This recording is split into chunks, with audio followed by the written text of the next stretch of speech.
2 kilos soybean pulp. Sapal ng taho. 2 kilos. 2 kilos.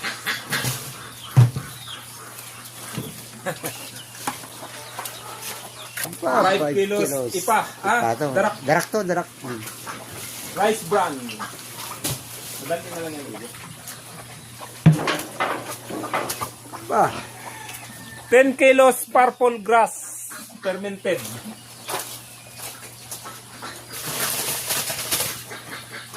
10 kilos again.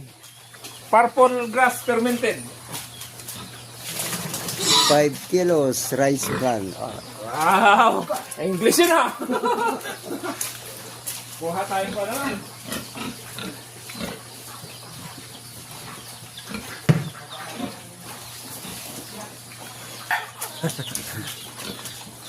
$15 kilos organic commercial mass. Ayos na.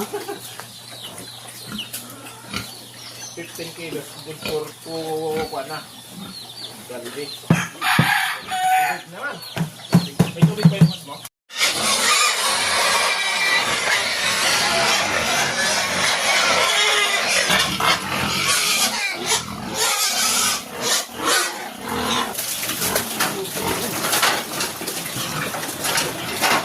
Oh, tingin ka muna.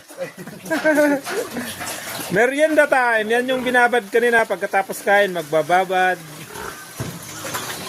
20 kilos ng fermented purple grass.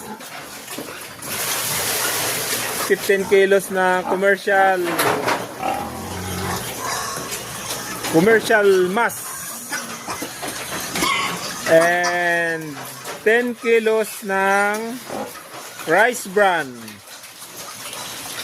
And only 4 kilos of soybean pulp.